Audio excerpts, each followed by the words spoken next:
As terrifying as it is, 2026 is upon us, my friends. So what I think we should do is manifest. When you say manifest, you have to do weird Scott Hall scary fingers. But there are a bunch of matches that I think WWE needs to pull the trigger on. There's one I worry they're not going to pull the trigger on, but we shall talk about that today. Because these are the 2026 matches I would love to see, and I think a fair few of them are overdue. Thank you very much for joining me as always. Please do like the video and subscribe. That is the lifeblood of every single thing we do here on YouTube. Otherwise, I appreciate you stopping by. Let's go.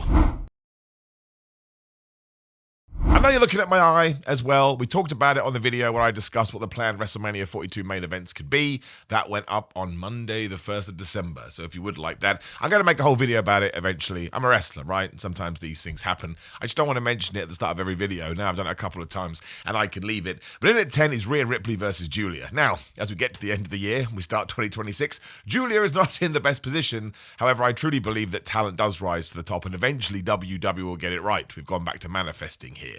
But I remember when her and Roxanne Perez were running wild for like 1 week on Raw, and they did have those tag team matches against Rhea Ripley, and I presume Io Sky. I can't 100% remember now. As soon as Rhea Ripley and Julia even looked at each other, I was like, yeah, I need that in my life, because you just know they kind of have the same approach to pro wrestling. Now, Julia comes from Japanese women's wrestling, which is got to be the most intense thing on the planet. Nobody even comes close. Every single person that's like in Stardom or Marigold or one of them is just an absolute monster. And I can't remember if Rhea Ripley ever worked there, but I think ever since she's entered the WWE system, she certainly has that way about her. Probably why she keeps breaking her nose, because she would just throw fists with the best of them. If you get the story right, and if you allow them to have some proper time, I genuinely think it could be fantastic, and I genuinely think it could be something that could define the entire year. If a championship was up for grabs, arguably that would make it better, but again, if you come up for a narrative, I don't always think you need the title to do that.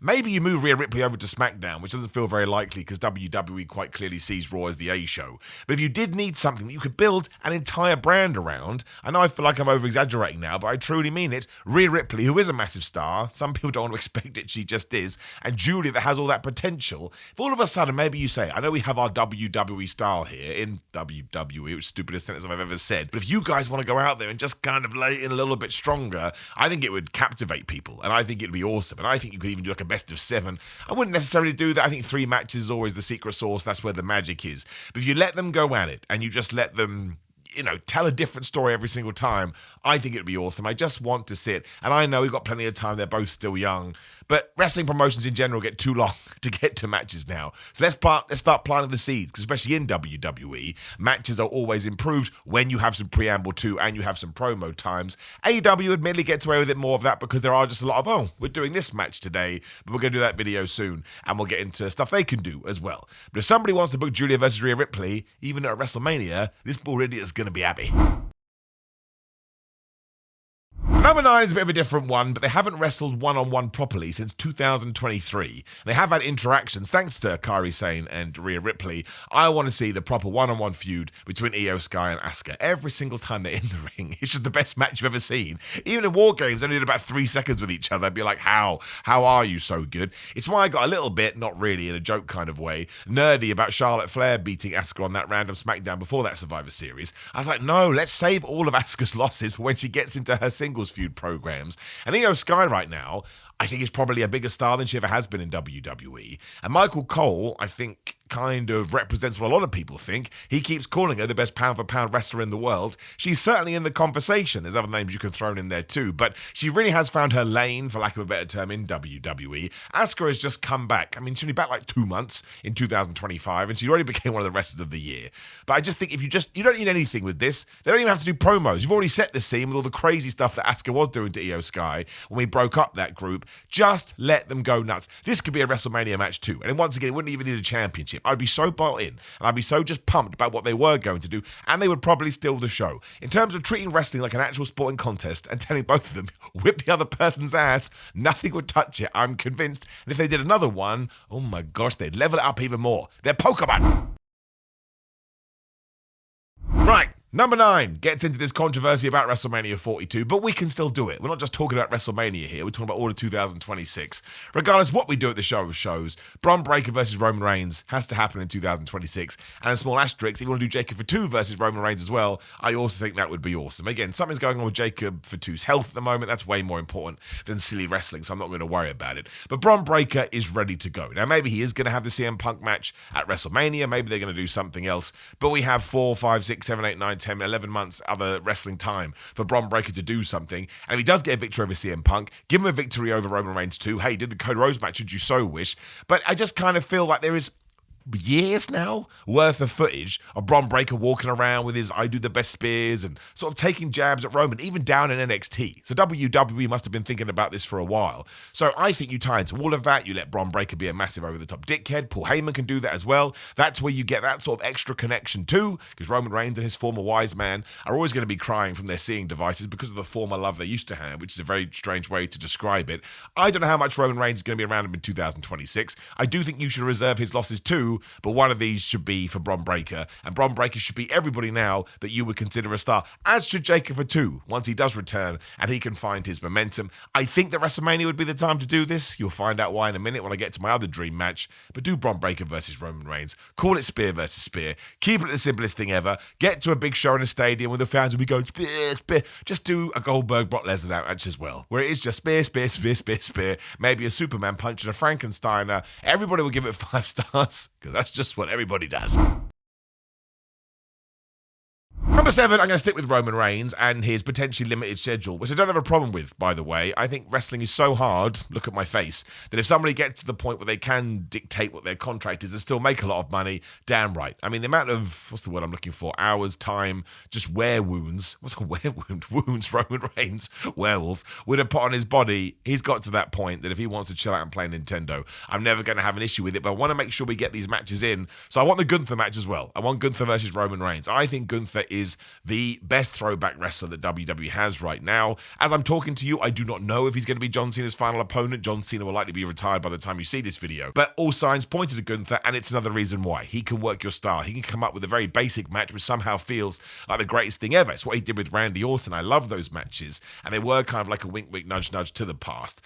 And I'm not saying that Roman Reigns necessarily needs that, but Roman Reigns does have a habit of kind of doing the movement, stomping around the ring, which I do like, and I think Gunther is the great sort of catalyst to all of that. Well, no, because Gunther kind of does it as well. I just think they'd make magic. I think it would feel like nothing else on the show. They'd sell everything like death, and you get Roman saying a lot of snarky comments too. I think that Gunther would probably lose, which is a shame, because I think he's going to lose to John Cena as well, which I actually do agree with. This one I'd probably be 50-50 on, depending where we are and who needs what. But I think Gunther right now, be it wins or losses, should be taking on the biggity big boys, because sometimes, even though it's also not true on occasion, when you do start messing with the main eventers, you become a main eventer yourself, because people in their head start thinking to themselves, oh my gosh, if you're taking on Roman Reigns, CM Punk, Cody Rhodes, then I'll start putting you in that bracket as well. He did have the Cody match, did he not? Did he fight Cody? I can't remember now. Obviously, he fought Punk at SummerSlam, but he lost. I just think you want to get Gunther into that mix. So even if it's not going to be by getting victories, just have him hanging out as well. And but I'm right over here. And also, I'd love to see it. I think it would be great. You could just chop him. Number 6 is a very interesting one, because if you had said this to somebody beforehand, they wouldn't have believed you, because everybody reported, this is why we should always take stuff with a pinch of salt, although there could be some truth in it as well, that AJ Styles and CM Punk had heat based on previous comments that maybe both had said about the other one, but in interviews they've been very cordial to each other. Both have said they wanted to work each other, so I want to get that done in WWE. Talk about two people that have made professional wrestling what it is today. You have to go through the history books here, but AJ Styles is an absolute game changer, especially in terms of the modern style we get today. Maybe we don't have an AEW or a Ring of Honor, even though it's not as big as it once was without that guy. I mean, he was doing crazy stuff in TNA, and everyone's like, how? How are you doing this? And he still continues to do it, even though he's in his mid to late 40s. And we all know the deal with CM Punk and how many things he did that made people go, oh my God, professional wrestling. And ever since he did come back with AEW, I think he has been a seismic star, whatever that means. So if AJ Styles is retiring next year, and he seems pretty confident that he is, and he doesn't feel like a guy that's going to go back on his word, we need one more match between them. Lean into all the animosity as well. I don't know if Kevin Owens is going to be back. That's another match I'd love to see, Kevin Owens versus CM Punk, for the exact same reasons. CM Punk has fallen out with people over the years. Apparently, allegedly, we don't know. But I just think it could be a real hot feud that allows AJ Styles to have, well, a hot retirement, right? Because he is working all of these big stars. I would imagine AJ Styles probably gets defeated here if Punk is the champion, especially. It does go through till the end of the year. That could even be his final match. Again, it all depends how AJ Styles wants to go out. But AJ Styles having a match against CM Punk, and maybe if he loses has to retire, would feel massive because, again, people think AJ Styles is a big deal and people think CM Punk is a big deal. Their careers are almost in parallel. AJ obviously started before Punk, I think that's right. But they each did things that opened the door for a lot of people you see coming into WWE now. You put that all in the story, all in the promos, I promise you it ruled. Now, number 5 are these remaining Brock Lesnar matches. He's back now, so we are going to talk about him again. Countless other videos I've talked about this. We'll focus on the wrestling here. But it is Gunther / Bron Breakker, right? It's one of the two. Apparently, before all the craziness did go down, it was going to be Brock versus Gunther at WrestleMania. That then went away. You'd have to imagine that WWE wants to do that for a lot of the reasons we already discussed. And the Bron Breakker one, of course, goes into what we've already talked about. If 2026, Bron Breakker can beat CM Punk, he can beat Roman Reigns, and he can beat Brock Lesnar, he's goated, right? He's going to be around for a long old time. People will take him legitimately. People will take him seriously. Give him a long world title reign. Doesn't matter if he cheats and there's shenanigans. You just make sure you hype it up all the time. It really could be absolutely humongous. I don't see why else Brock Lesnar needs to be back. Now, I'm not saying this in a bad way. I would say for any single wrestler that walks through the doors, his shtick of get in the ring, suplex, death, death, death, of course, it's going to be awesome if you've never seen it before, and every wrestler wants to be booked like this. But because it's been like a decade worth of that, now I'd just like to see something different from Brock Lesnar because it would entertain my brain. However, that still does come with it a certain intimidation factor. I mean, when he entered the War Games, for example, Punk gets thrown, Roman gets thrown, Cody gets thrown. These are your biggest stars, and they still all get crushed by Brock Lesnar, as did John Cena at WrestlePalooza, which is always terrible to happen at that pay-per-view because I sound like I've got a cold or something. So Bron Breakker can then come out and say, oh, the guy that did this to all your so-called Hall of Famers, and I smacked him around. It doesn't feel like it is going to be at WrestleMania. But if somehow Bron Breakker comes out of WrestleMania as a champion, and you do what we always do with Brock Lesnar being his first challenge, and he gets through that, I tell you, it's going to throw him up in the air. And it's the same for Gunther. Now, if Gunther retires John Cena, he absolutely should beat Brock Lesnar as well. And then Gunther could be like, yeah, smash Brock, retired Cena and retired Goldberg. I have a horrible feeling that Brock Lesnar may win that match, but I throw it out there because I know a lot of people want it. I'm more interested in the Bron Breakker one, spear 1, 2, 3. But listen, if Brock Lesnar is going to be there throughout the year, you may as well book him against both. Number 4 kind of ties into what we said about number 10, Becky Lynch versus Stephanie Vaquer. This would rule from the promos alone. Becky Lynch, one of the best wrestlers of 2025. It's the best her heel character has ever been. It's laugh out loud funny. And while Stephanie Vaquer continues to improve her English, her promos rule as well because she's a babyface who is endearing and she makes you want to cheer for her, right? Anytime she's in the ring, you're like, please win, Stephanie, because we think you're such a good person.